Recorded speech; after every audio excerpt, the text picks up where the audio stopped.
a lovely day to be alive. Birds are singing, the weather's beautiful. Nothing can ruin my day today. See you, sucker! God damn! In my Dying Light 1 video, I called this game my favorite zombie game of all time, so of course I was excited to play the sequel and oh no. But that was over a year ago, and since then, Dying Light 2 has been updated extensively and seems to have been completely overhauled. So now it seems like the perfect time to go back to it again. Right off the bat, the Reloaded Edition update corrupted the entire game on PS5, so you can see that we're off to a flying start here. Finally, after reinstalling the entire game, I was able to get back into it. Dying Light 2's story takes place 15 years after the first game, and it revolves around Aiden Caldwell, a pilgrim who comes to the city of Villador in search for his sister and uncovering his past. But on his journey, he ends up uncovering a much bigger plot. That is the basic gist of it. Dying Light 1 had a simple plot with a larger focus on fun. It was self-aware about its goofiness when it needed to be. The characters weren't anything special, but they still ended up having memorable moments. Couple that with the fact that my boy Crane was voiced by one of my favorite actors to play Batman, and god damn it, you have an amazing performance on your hands. I'm shouting because this fucked up infected motherfucker with guts hanging out of his mouth just spit a bunch of toxic snot at me. Meanwhile, Dying Light 2's story is what you get when you go so far up your own ass in the name of being ambitious that you end up looking like this. This game has some of the worst written characters and dialogue I've ever seen in a game. Like, who let them cook, bruh? I don't give a single flying fuck about anyone in this story. Everyone is just so pretentious, philosophical, and unlikable for no fucking reason. God, I can't stand these brats, bro. And the dialogue is the cringiest shit ever. Deal's a deal, even if you don't like me. Maybe I do like you. Maybe I keep you talking. I lean on one foot, hip cocked, play with my hair. You show me I wouldn't be surprised if ChatGPT wrote some of this shit. I don't think the writers have ever heard or been part of a human conversation, because This ain't it, Chief! you get a choice system in the game now, which does have its consequences but feels very underwhelming. It is also unbelievably uninteresting, slow, and painful to witness, and worst of all, It's so boring! still makes more sense than The Last of Us Part 2 though.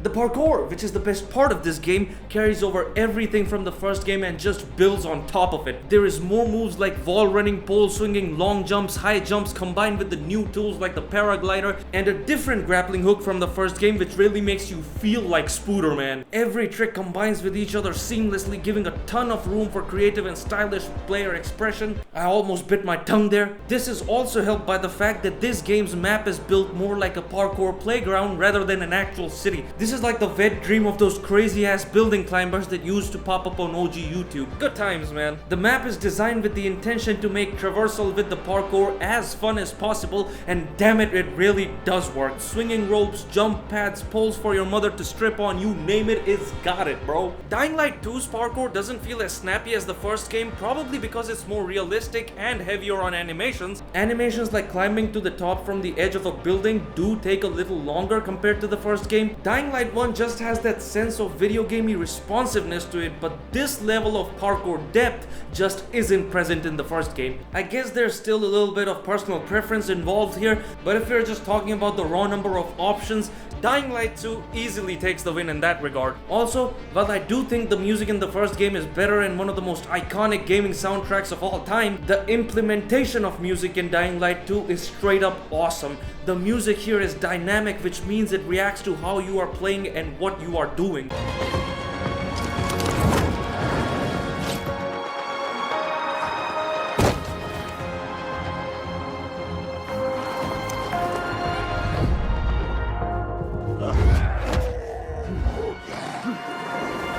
The biggest update in terms of combat is with the human enemies, which is ironic considering this is a zombie game. Good news, guys, fighting humans is actually alright now. You get to block and parry their attacks, stagger them, and perform other moves like it's a way better experience, bro. In Dying Light 1, whenever I saw human enemies, I was like, hell nah, Brian straight up introduced the ops to the Second Amendment. The weapons are good with various mod effects you can add to them. The less we say about the stealth, the better, because somehow it is evolving just backwards.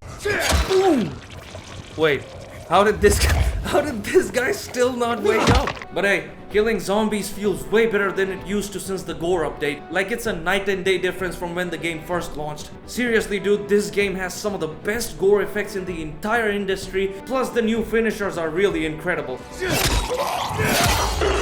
You can pull some absolute 2012 MLG pro gamer moments by combining the new additions to the game's parkour and combat. But that is where the compliments end and shit starts looking worse for wear, because now I'm about to compare this game to Dying Light 1 again. Dying Light 1's zombie combat is just undisputedly better than this game, and there are so many reasons to that. But the biggest one in my opinion is the ragdoll system. All the countless updates in the world still couldn't change the fact that Dying Light 1's ragdoll system is still 4 parallel universes ahead of Dying Light 2. In Dying Light 1, the attack animations are better, the hits actually feel like they're carrying a lot of force to cause A lot of damage! There's a sense that the zombies actually have real weight to them. Their reactions and responses are all real time, so when the gore does show up, it just feels right, man. In Dying Light 2, however, all of this can happen, but it comes off as a cheap imitation of a far greater product.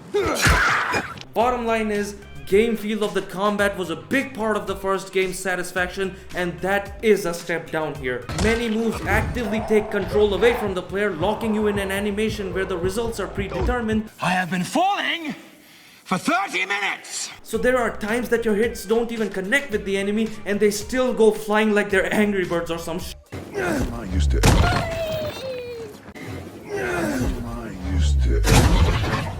Wow. Every time you drop kick someone, Dua Lipa makes a cameo. By the way, if you're enjoying this video till now, please be sure to like it and subscribe to the channel. It helps me out a lot and I really appreciate it, my dudes. The hitbox of your player can also be absolutely abysmal. At first I thought I was tripping, but nah man, it is laughable how inconsistent it is at times.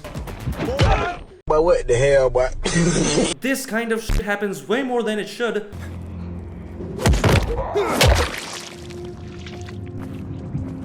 The sound and visual effects aren't as perfect as the first game, and that combined with the inferior ragdoll system means the sense of impact just isn't as good even with the better gore system, because it doesn't even look or feel like you're hitting the enemies so hard that they just start squirting their guts all over the place.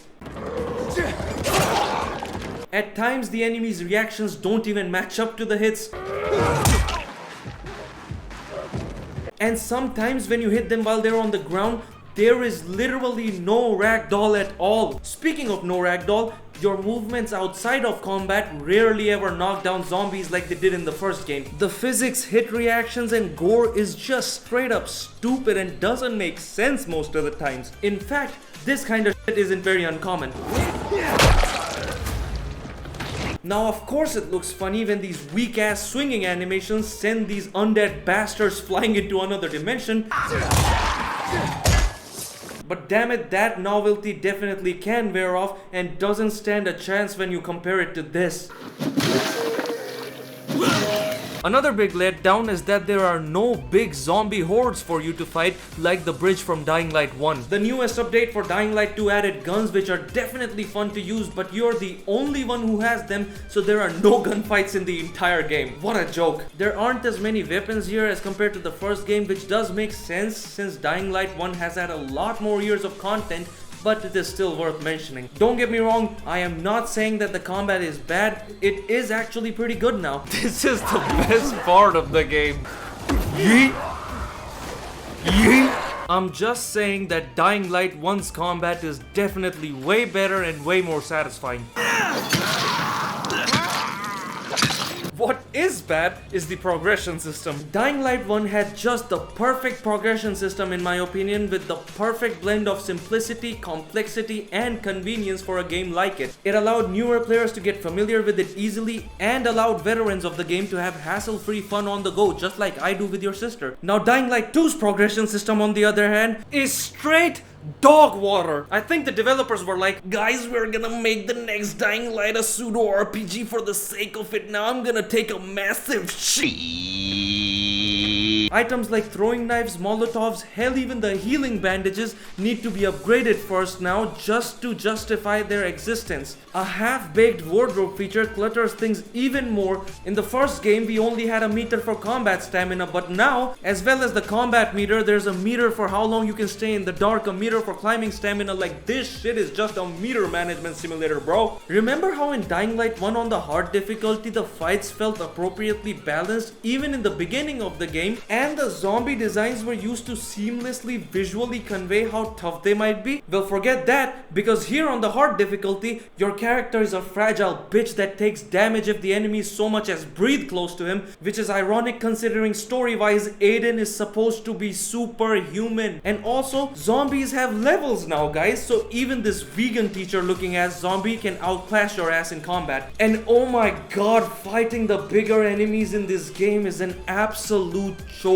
It just evolves into you spamming the same move over and over again, because even when you have some of the best weapons in the game fully upgraded, it is still the most repetitive, mind-numbing, inconvenient and boring shit ever. So thank you Techland for turning yet another one of the best parts of the first game into a miserable sack of garbage. It doesn't matter if you're at the right level or not, this zombie level health pseudo RPG system is truly pathetic. The only difference this game's difficulty setting makes is how much damage you deal and how much damage the enemies deal to you. I said the same thing in my Witcher 3 video, which you can watch right here, and I'll say it here again. This is the laziest form of difficulty scaling in video games, and Dying Light 2 really tests the boundaries of how far you can push that idea, because these enemies are literally hit sponges, bro. I have around 50 hours of playtime in this game, and at about the 45th hour mark, my brain threatened me of developing a tumor if I didn't turn down the difficulty. The medium difficulty did improve things quite a bit, but it still wasn't good enough. What the hell, man? Remember in Dying Light 1, whenever you saw an interesting place you could parkour and just go there? Well, forget that too, because here you might spot an interesting structure, go through all the effort to get to it, and then regret all of that effort because it turns out you can't climb this structure since you don't have enough climbing stamina, because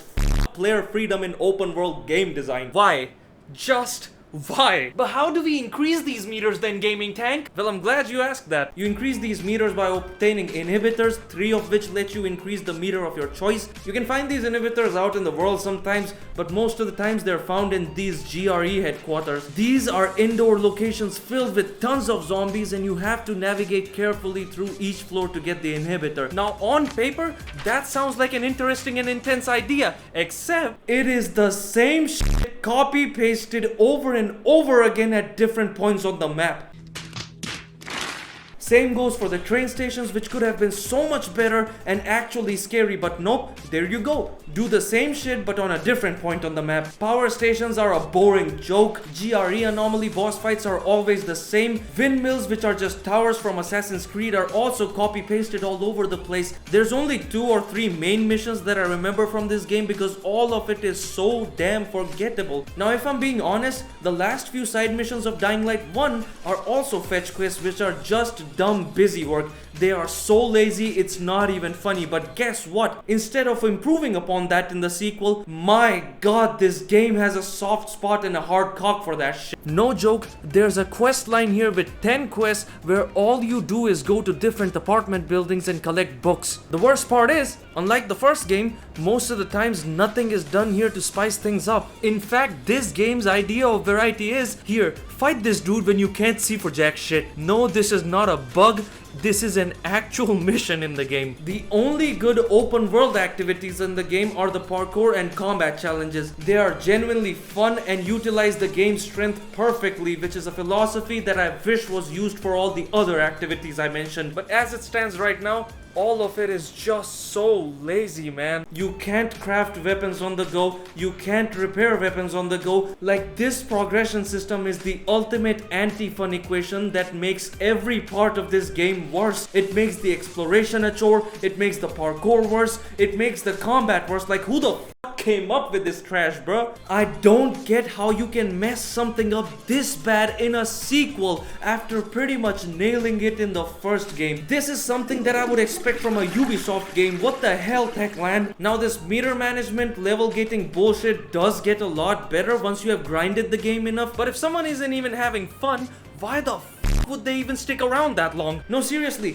this game is fun later on, but there is no reason someone should have to wait in double-digit hours for your game to start being fun to play. I just know for a fact that a lot of people coming to this game from Dying Light 1 will quit it in about the first 8 hours. Hell, even I wouldn't have sat through this if I wasn't reviewing it, because there is no reason for me to suffer here when I can just play the first game again and have infinitely more fun. Visually, Dying Light 2 is a beautiful game. The open world really gets across that Mother Nature is reclaiming Earth. It has all the pretty textures, lighting, and character models of a modern big budget AAA game. Like, if we are only talking about these raw factors, this is a good argument for next gen gaming. But the bottom line is, you can apply all the patches, color grading options, and whatever the else you want to this game, it will never even come close to the atmosphere and immersion of the first game. The perfect sound design, the realistic architecture of the world, the memorable grittiness of the art design, and so many other aspects of Dying Light 1 came together to make the setting and atmosphere an unforgettably immersive experience. It was a huge part of why the horror in that game works. The first nighttime mission in Dying Light 1 literally scared people so much, including me during my first playthrough, that players were genuinely afraid of stepping a foot out of safe zones during the nighttime. Like, that shit was so scary that other than the missions that required you to play at night, people would play the entire game only during daytime. Meanwhile, there is not a single moment in Dying Light 2 where I was even remotely frightened. The color filters can only do so much because the original vision of the game involved being less scary than the first one. Nights here are a breeze to play through because the zombies don't feel as aggressive and as relentless as they used to feel in the first game. Plus, this city's parkour playground design and your abundance of tricks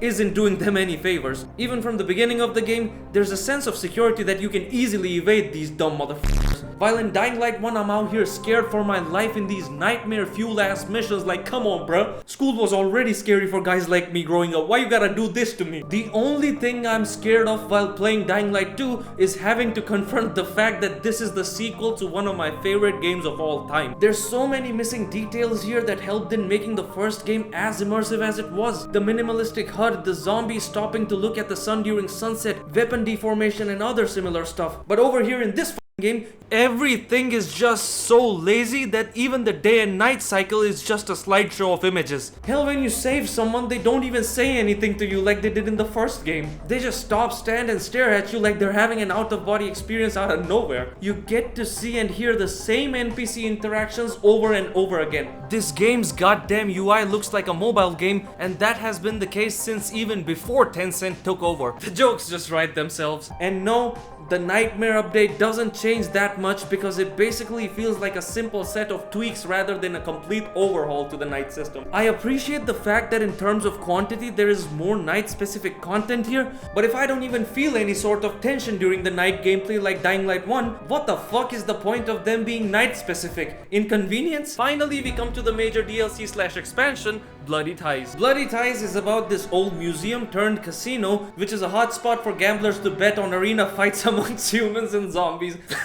Bro, are you joking me right now? Is this even a zombie game anymore? Like, what about this screams post-apocalyptic to y'all? Also, why am I having to do a stealth-only mission against humans in a Dying Light game? Good God! Here you partake in various challenges which range from holy shit, this is intense, to what the fuck is this piece of shit? There's also other missions here, and real quick, whoever came up with the map design for this place needs to be fired immediately. For almost every single mission, you have to go from one end of this empty-ass area to another with next to no room for parkour. This shit is just pathetic, and yet another example of lazy ways to increase the playtime without actually putting in any effort. No joke, most of the times here, you spend more time running to the objective than with the objective itself. Utterly, miserably boring. But over here in this game's DLC, I'm having the time of my life in a completely new map with my own trusty personal buggy like a Giga Chat. It's actually a good thing that this Bloody Ties expansion / DLC is free now, because there is no fucking way I would have paid for it. Last but not least,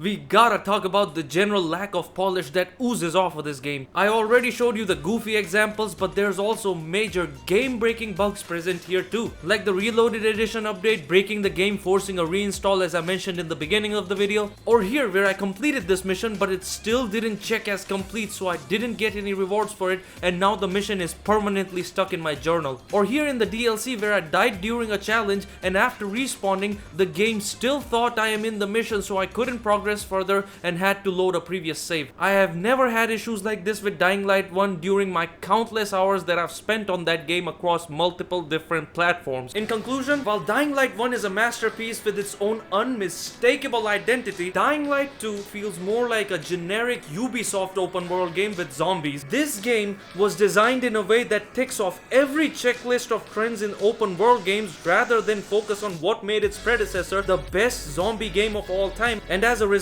it ends up feeling more like a weird reboot rather than a sequel. This is by no means a bad game, it can even be considered a good game by some people, but to me this will always be the lazy follow-up to one of the best modern day video games. If you want to buy Dying Light 2, wait for sale, but if you haven't played Dying Light 1 yet, get this game instead. Thank you so much for watching everyone, see you next time.